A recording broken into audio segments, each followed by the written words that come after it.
The views and opinions of this broadcast do not reflect the views and opinions of Armed Media, New Productions, and its affiliates. Enjoy the show. No!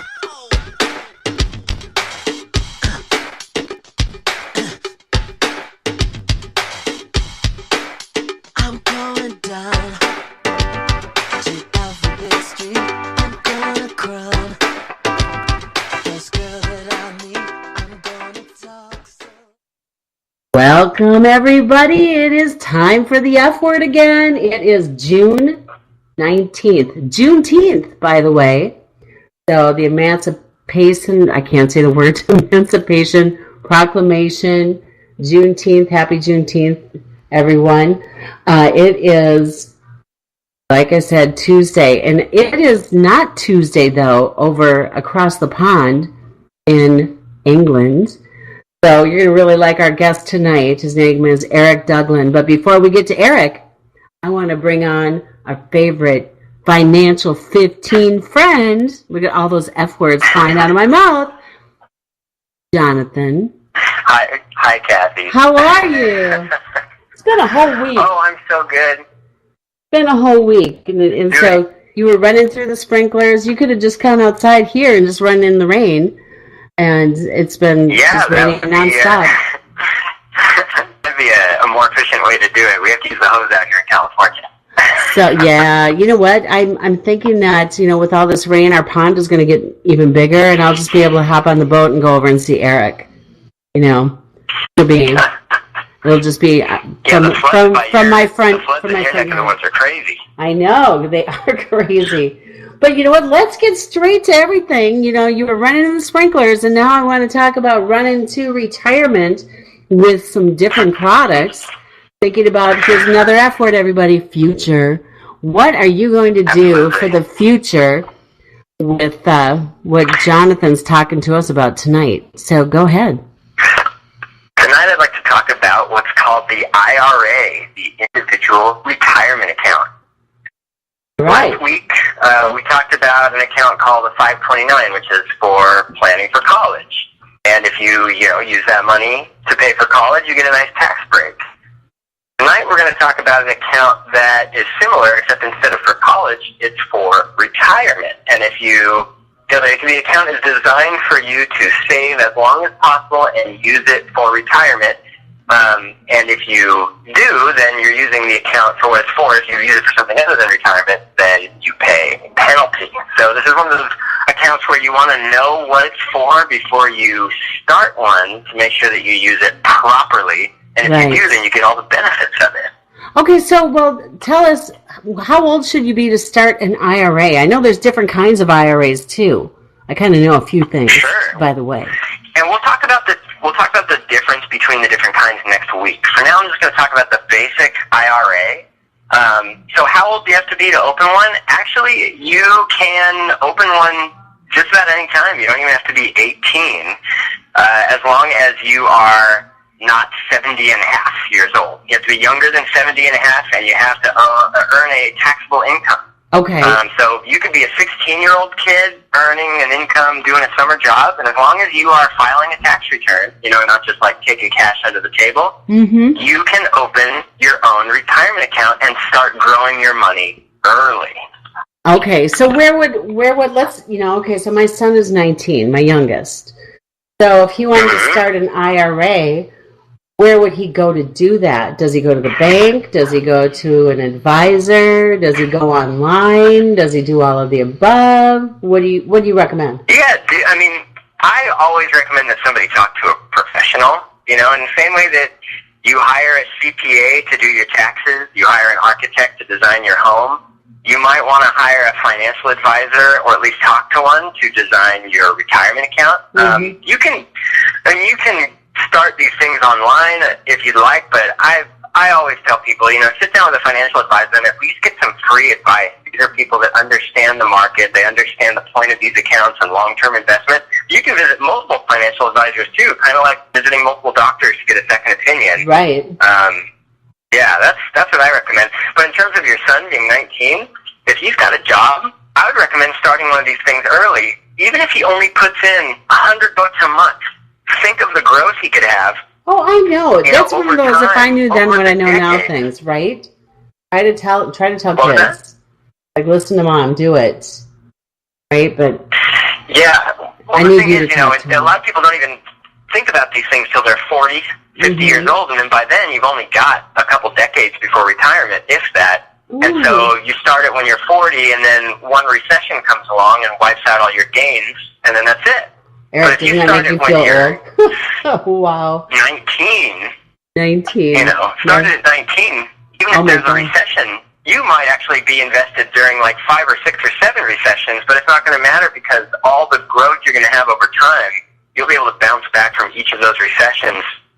You know, if you think about what these things are, what I'm talking about, when I say a 529 and an IRA, just so people are clear out there, I'm not talking about a stock, you know, or a bond or a mutual fund. Okay. It's the difference between a type of account and a type of investment. So like stocks and bonds, those are types of investments, whereas a 529 or an IRA, those are accounts. And accounts are like baskets that you fill with investments, you know, or it's like you know, the chassis, and then you build around it. So Okay. like, when I say, you know, start putting money into an IRA, what you're really doing is you are buying types of investments, stocks, bonds, and mutual funds, and you're putting those inside this basket.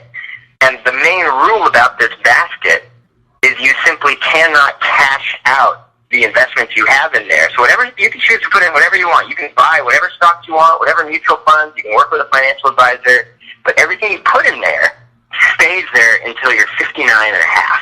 That's the rule. Why 59 and a half? Is there something behind that? Well, the whole point of this account is to basically force you to long-term invest. So, you know, this was originally designed for people that didn't have access to a 401k, but wanted some sort of long-term account to help them plan. And these have become so popular now that nearly 1/3 of Americans' total retirement assets are held in IRAs.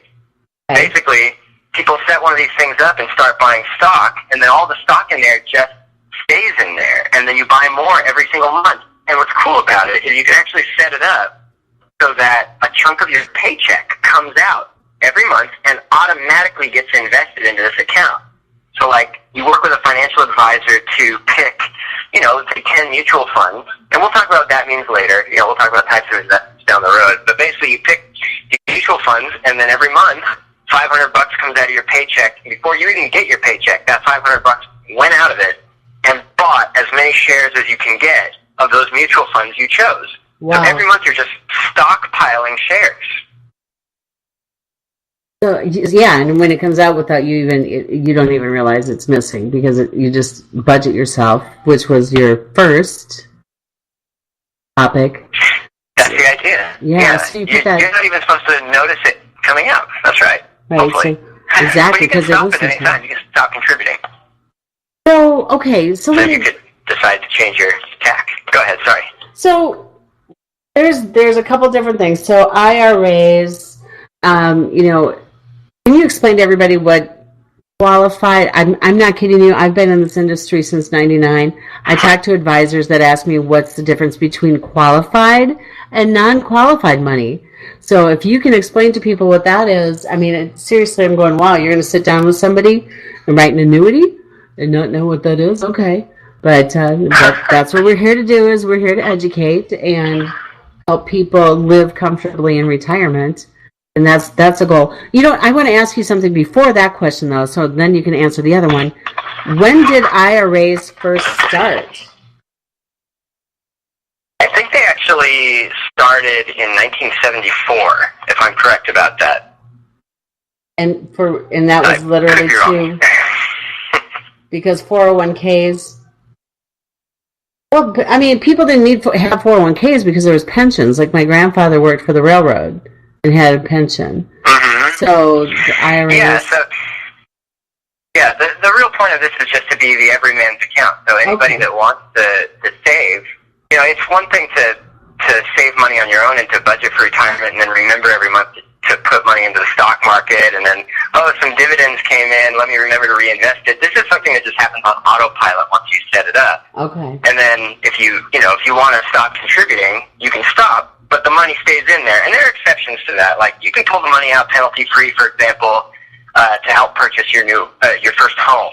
Or you can pull the money out penalty-free if you have a medical emergency in certain circumstances. You need to pay for medical costs or medical insurance, something like that. Uh-huh. But for the most part, you really don't want to touch this money if you can help it, because it's really designed to grow for decades.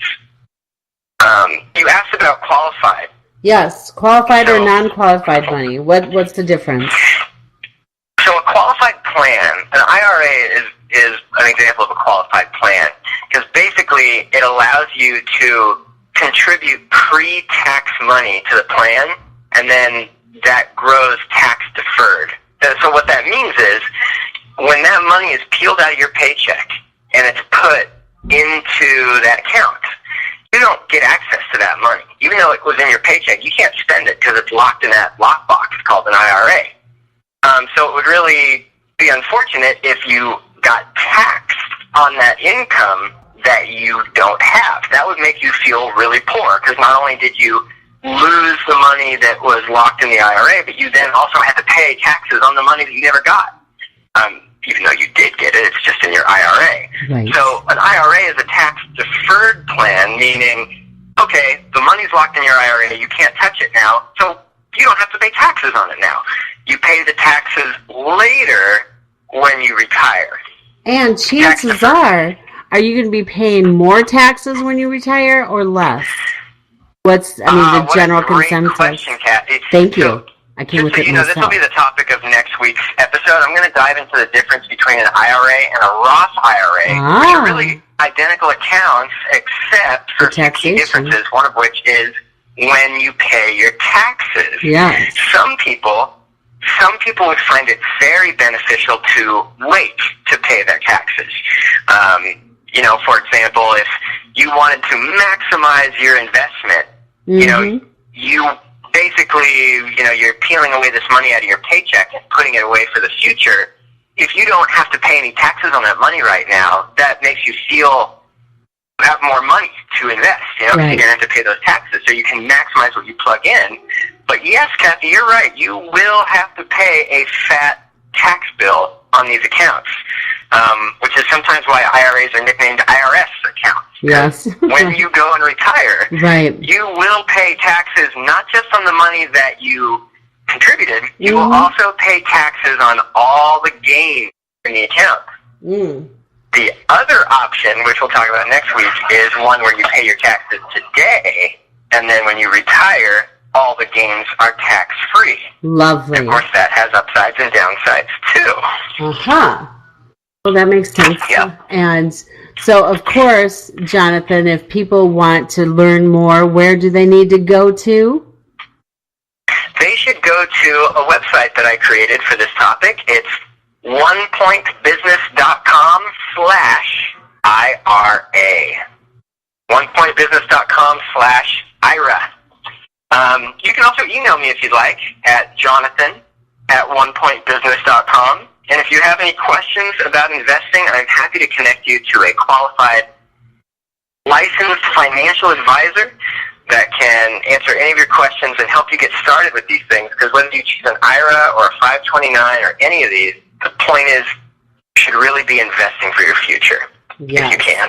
No, seriously, because, future is the one F word that we all want to live for our future. So, Jonathan, again, the financial 15, you made it worthwhile.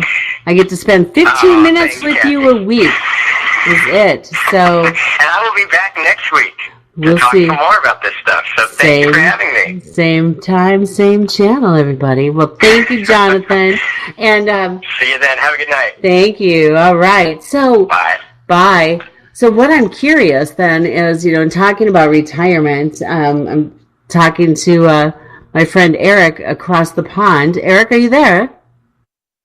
I am. Hi, everybody. I've got Eric Douglin. Hello. Eric Douglin is, what part of England are you in? I'm in just outside of London, a little town, a big town called Orpington, which is just outside of London. Oh, beautiful. I've never been there. I have to go. I want to go so bad. And you just had a really big thing happen. You had a really big occasion there, a little royal wedding that everybody was watching. So, was it crazy? Absolutely crazy? Mayhem? It was mayhem. Didn't affect me because I'm quite away from it.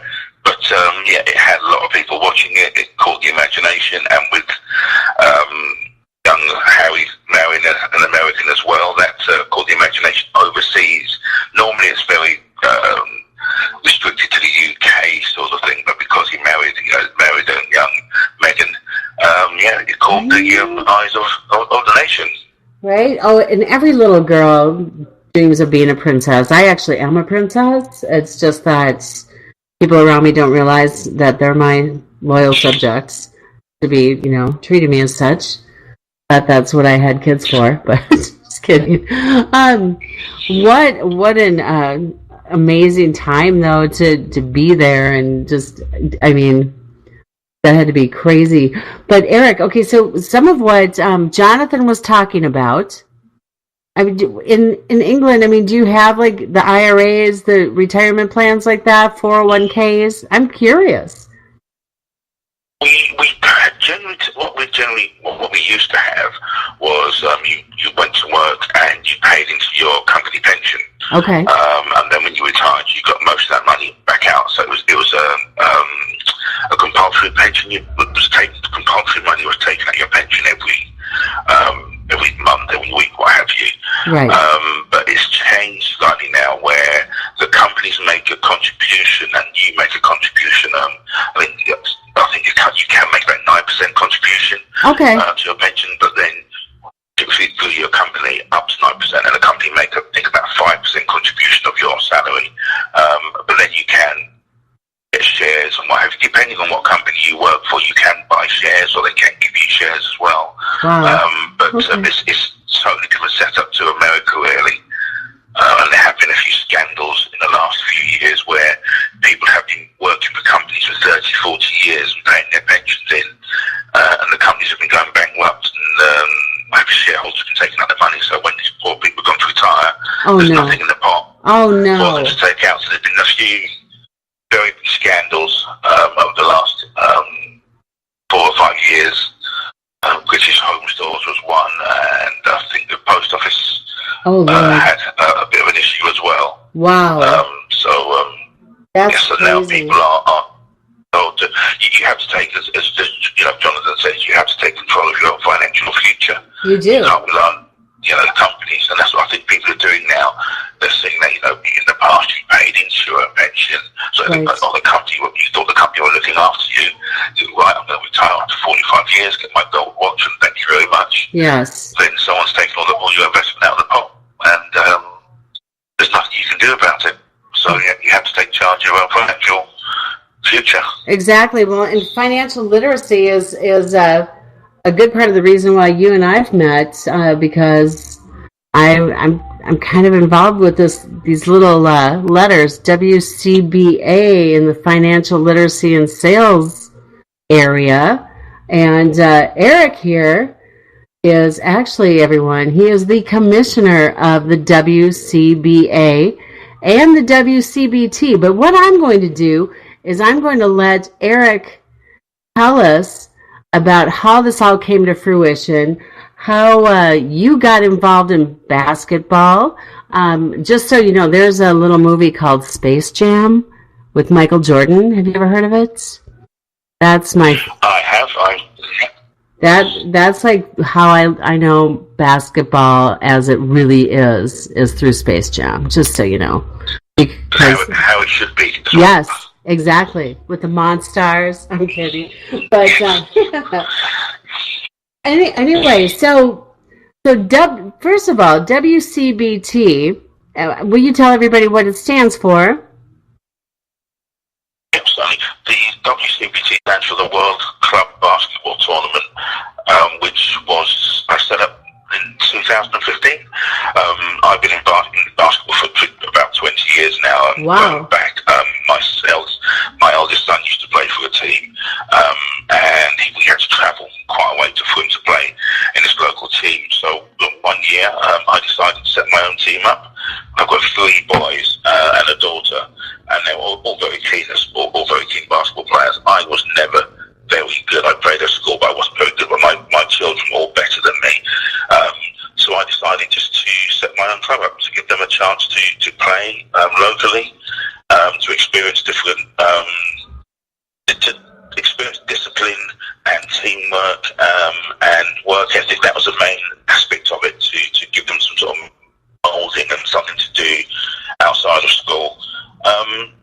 And then I realised it could be used as a vehicle to learn and to grow and have other experiences. So that I set up a team called the Bexhill Giants, and we travelled around Europe. I took them around the team around Europe, to Spain, to Holland. Wow. We competed in various international tournaments, and these were guys who were about 14, 15, 16 and what have you. Some of them had never been abroad overseas at all. So to take them overseas to play basketball against other countries, teams from other countries, was a fantastic experience for them. And Oh my goodness, so yes. it became more than a sport. Really, it became something to guys, life-changing experiences. And so these were teenagers. Then, They were teenagers, yeah. okay. And so it went from that to, well, where it is now, and which is really the largest, isn't it? Yes, after going off to Europe and seeing these different tournaments and how they were set up, and how one tournament we played in was the World Youth Games in Holland, and it's called the Mini Olympics, and we had they had baseball, soccer, swimming, wrestling, basketball. It was fantastic, and there were kids from all around the world at this massive festival, and it was great. And I always thought to myself, I would love to do something like this in the UK. I came back to England and played, carried on playing as per normal. And I got in contact with a few. There was a team called USA Select. Years later, about 2000, and actually jumping forward slightly, there's a team called USA Select who came over to the UK every year, and I just contacted them, sent them an email one year, and said, when you came over, would you like to play my team, Bexhill Giants? Not thinking they would accept the invitation, because they played all the top BBL teams in the UK, and their director Sean Martin said, "Yeah, we'll play you. Yeah, we'll happily play you." So we had a team in the USA. Full of top division players looking for contracts in the UK and around Europe, playing my local team, the Bexhill Giants. Wow. It was a fantastic exhibition game. We had all the town came, a lot of the town came out. We had video there and everything else as well. And that's how the international side of things started. Played in it. I moved into a little town called Hastings in East Sussex, and it's a very small seaside town. And to see these overseas players, playing in Hastings was fantastic for the town. And then through social media, other teams saw what I had done, and he contacted me at a team called Lake Michigan Rules, which was run by a really nice guy called Chris Glisson. He saw what we had done with USA Select and said, "Can they come over and play in a tournament?" So I set up a tournament in the UK. And then, dear friend, a very good friend of mine, Sean Lount from Toronto, the Toronto Knights, he saw what I had done as well. So they came over to the UK as well, in Hastings as well. So in the space of about 3 years, we had 2 USA teams and the Canadian team coming to England to play in tournaments. And you may not know, but basketball in England is not a major sport. We have, football is, and soccer, should say, is the major sport, and rugby and cricket. Right, and I mean, football over there is, you said soccer, right? It's not like... It's massive. It's absolutely massive. So basketball is way down the pecking order in terms of the professional aspects of it. However, it's the second largest team sport played by schools and clubs in the UK, but the professional side of it isn't great. It's getting a lot better.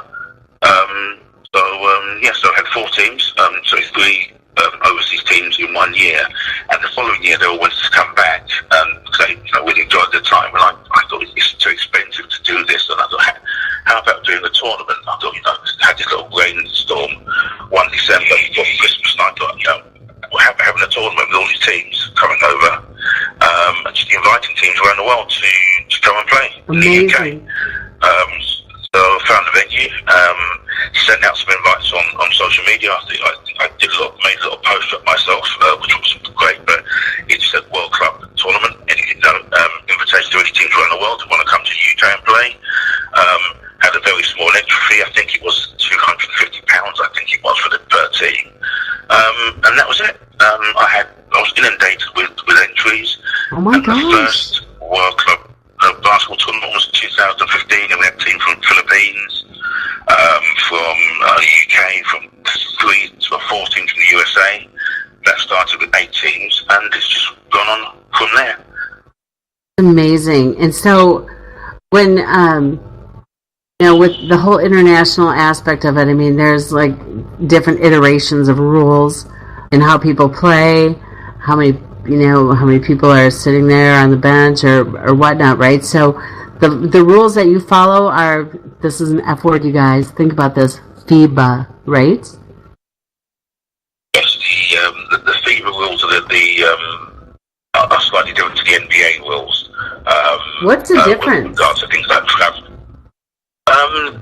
They're more fundamental in the FIBA rules.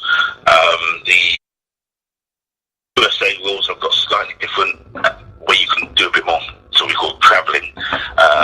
Footwork is slightly different in the USA.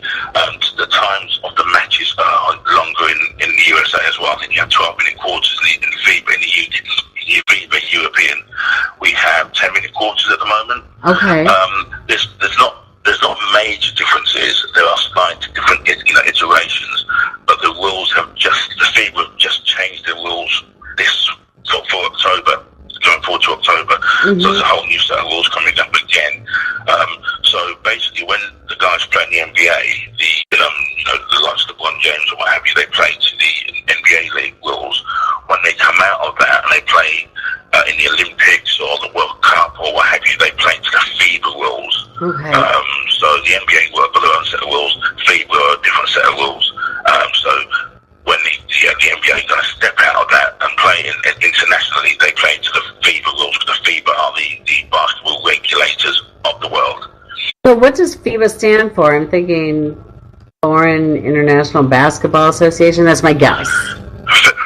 Federation of the International Basketball Association, I believe. Federation International. There we go. You caught me on that one. I see. Yeah, well, I hope I'm right.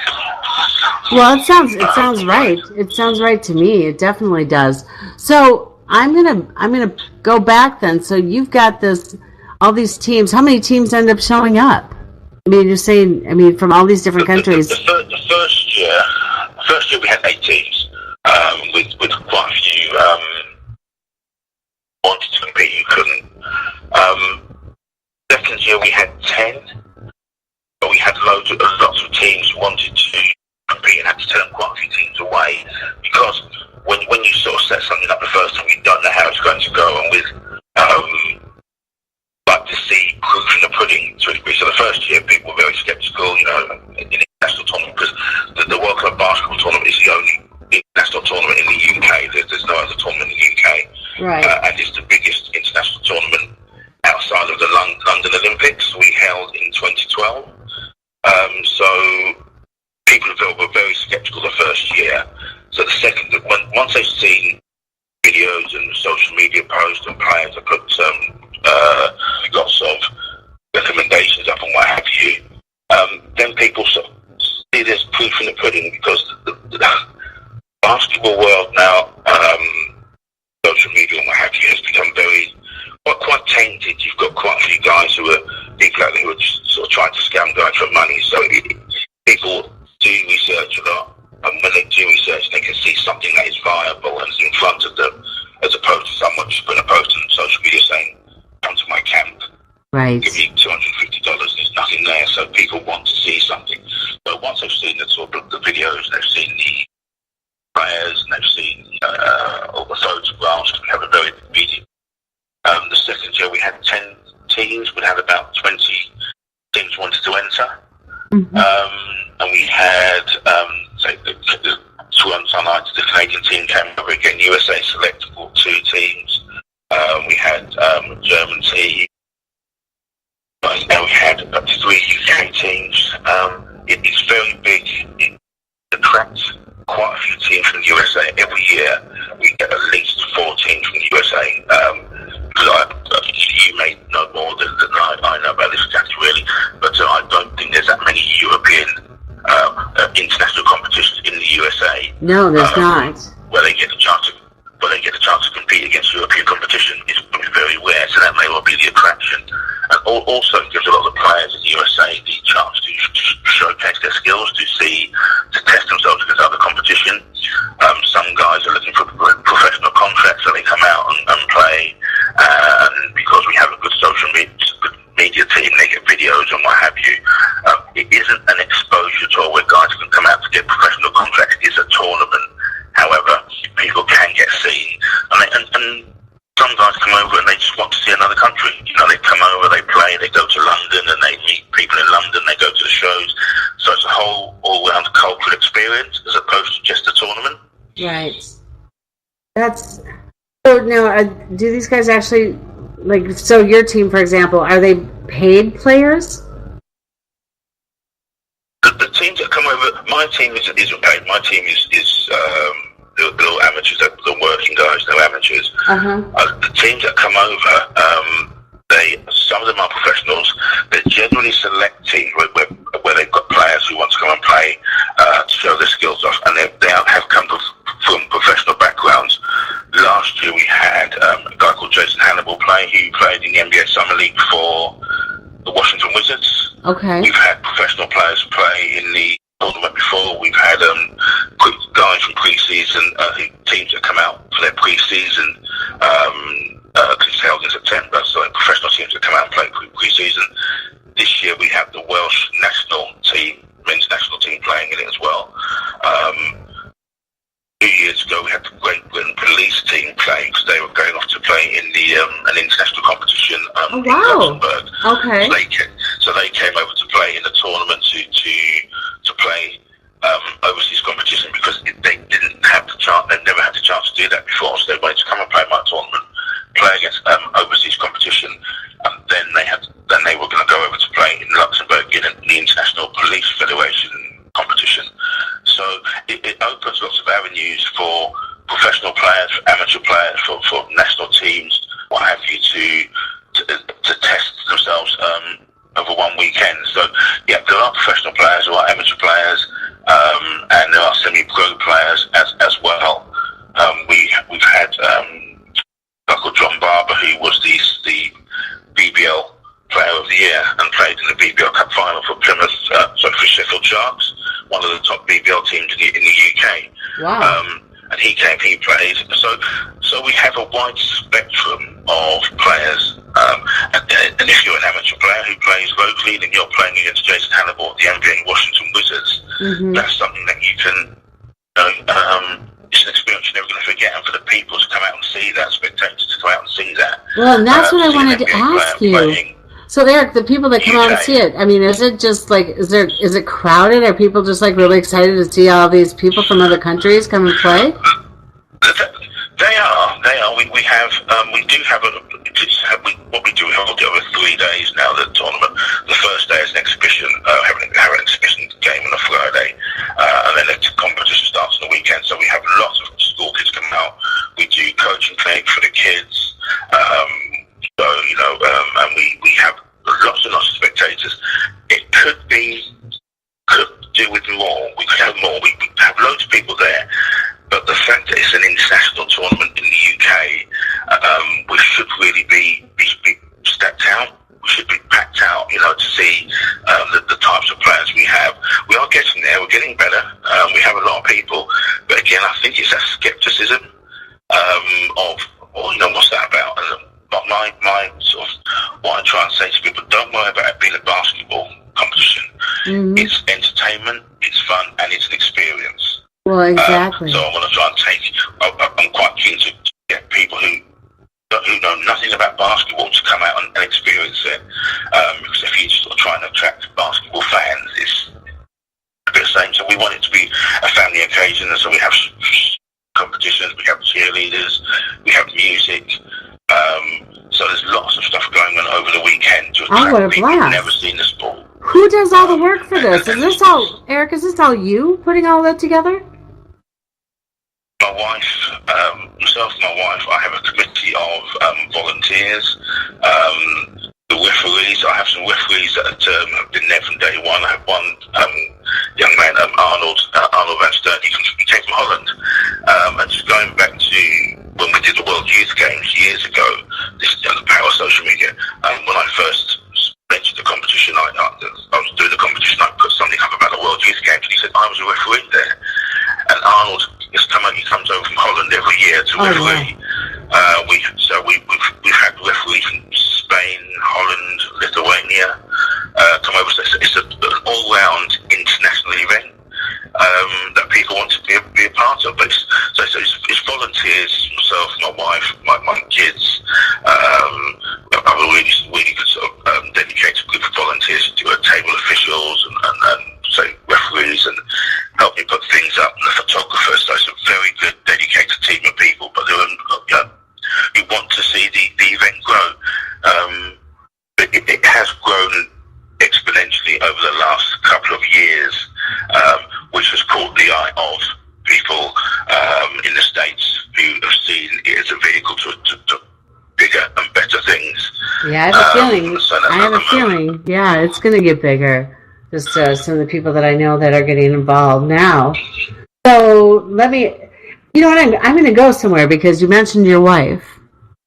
And how long have you been married? Because you know the F word. Part of the F word is talking about family. Okay, so we're going to take a brief moment, everybody, from basketball, and I want to hear about Eric's family. How long have you been married? I have been married since. This is my second marriage. I've been married now for.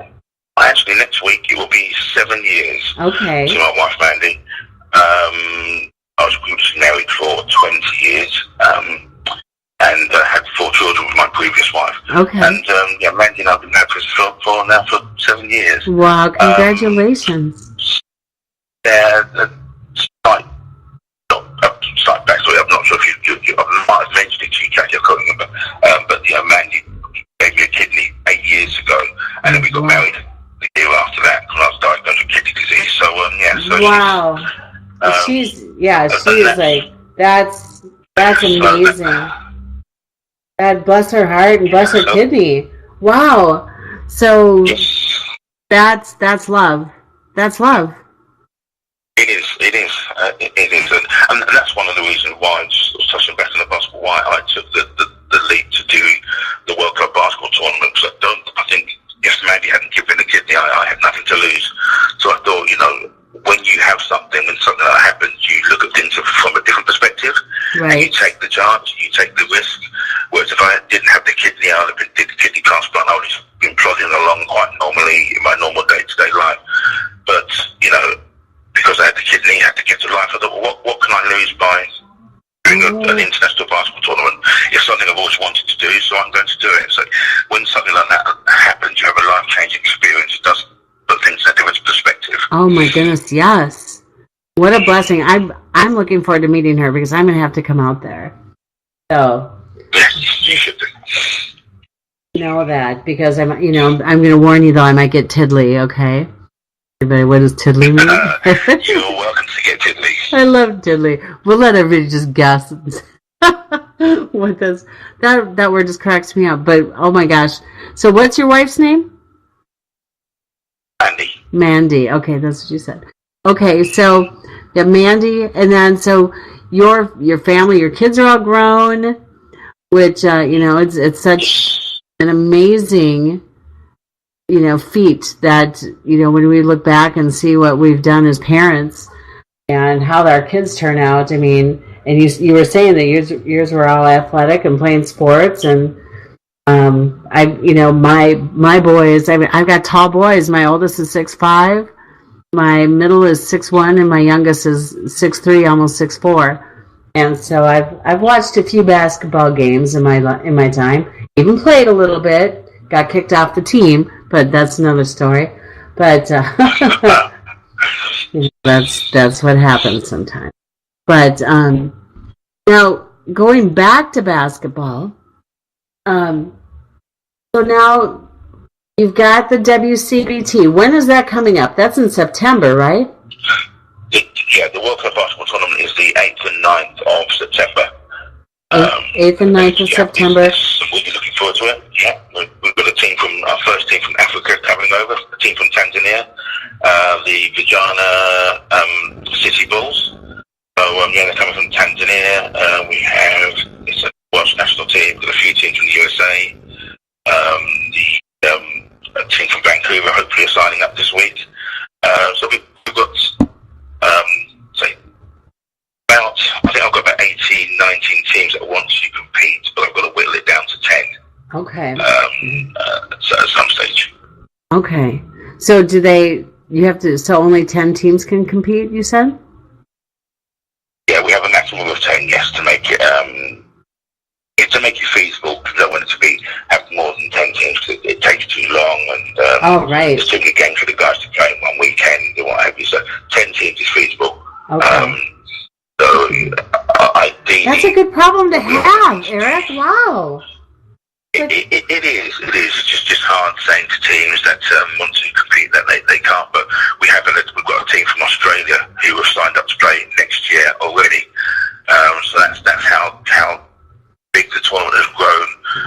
When people have seen it worldwide, and guys want to take part because it's a rare event where you have all these countries playing together in one weekend in one location. It doesn't happen that often. No, it doesn't. So now that leads me to the other initials, WCBA, and you're mentioning all these other countries. So the WCBA, I want to hear you talk about it. I know my take on what I could say about it, but I want to hear how that came to fruition, because this, for me, one of my little taglines that I kind of came up with is global unity in your community. And from the sound of it, I mean, this is going to exactly what it's going to bring. Yes, the World Cup Basketball Tournament was such a great success, and one of the successful aspects of social media is that people can see what's going on around the world, and people have seen what's going on with the World Cup Basketball Tournament, and I've made friends with a lot of people over social media in the basketball world, and one of those guys is Kevin Williams, who you know very well. Yes. Kevin's been doing some great things in basketball for a long time, and we've been communicating for years, and Kevin's been trying to get one of his teams over to the WCBT for years, and one thing and another, it hasn't happened. And we've been discussing it. He does lots of stuff in the UK, and I do a lot of stuff in Europe. And we got our heads together, and we looked at what was going on in the basketball world around the world, and we stripped it right back, and we asked what's going on in the States, and he asked what was going on in Europe, and we found that we didn't really know a lot about each other's basketball worlds without researching. And in Europe, a lot of people, when you say what basketball goes on in the USA, all they'll tell you is the NCAA and the NBA. That's all they know. Right. But beneath that, there are lots and lots of leagues. There's loads of layers. And when I spoke to Kevin, I said, "What do you know about basketball in Europe?" He didn't know a lot. He knew about some sort of Spanish top divisions and what have you, and Italian.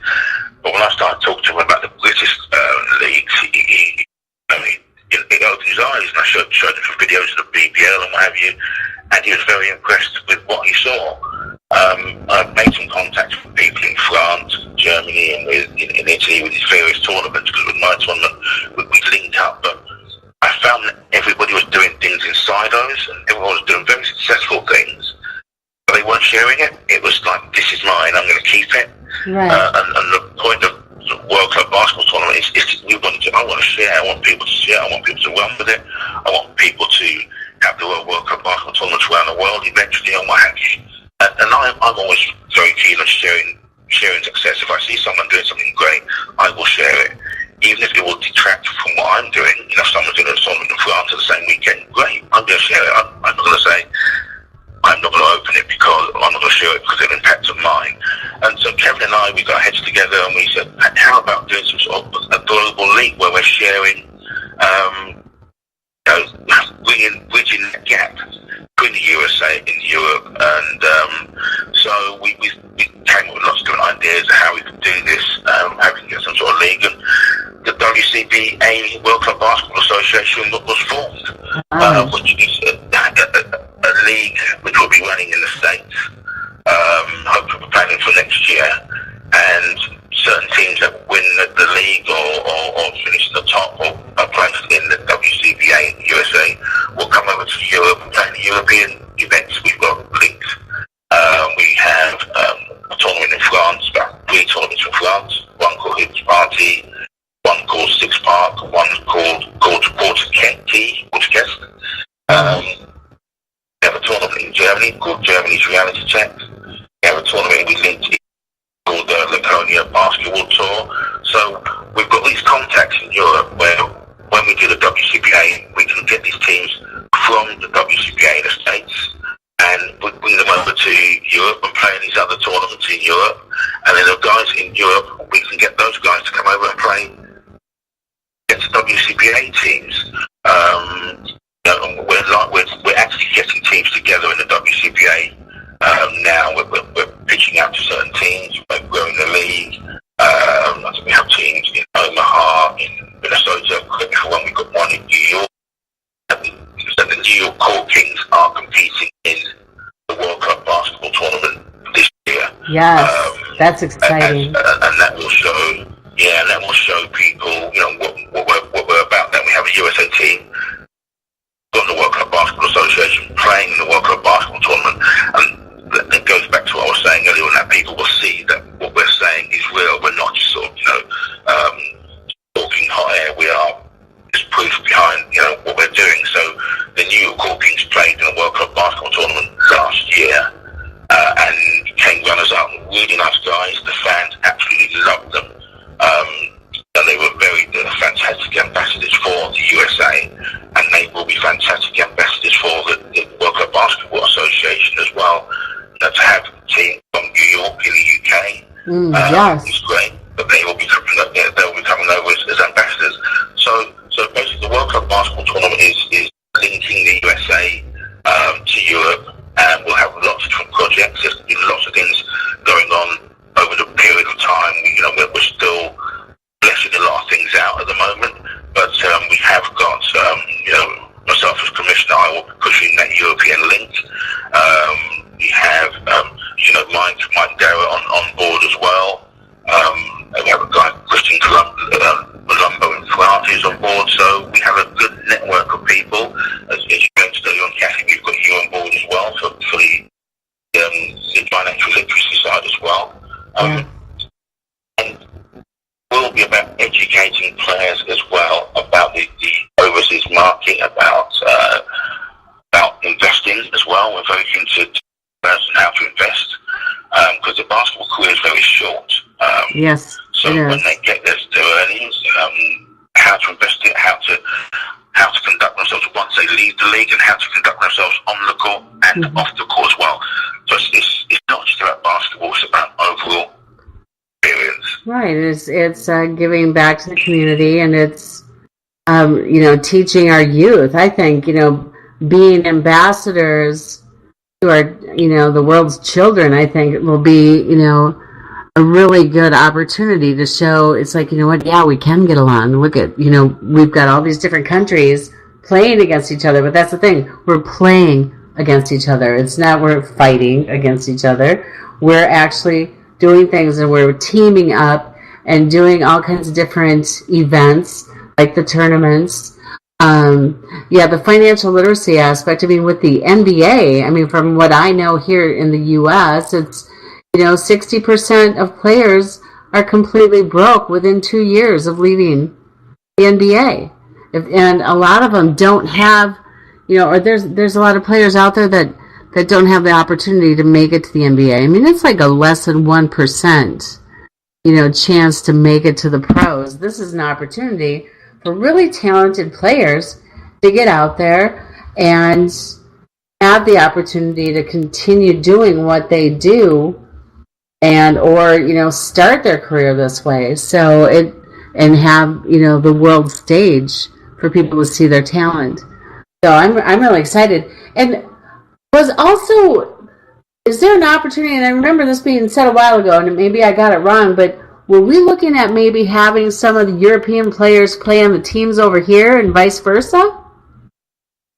Yes, yeah, we are looking to draft players who want to go over and play in the States, and that'll be, we're looking at young college players from the UK who want to go over and be in the college aspect over in the States, and vice versa.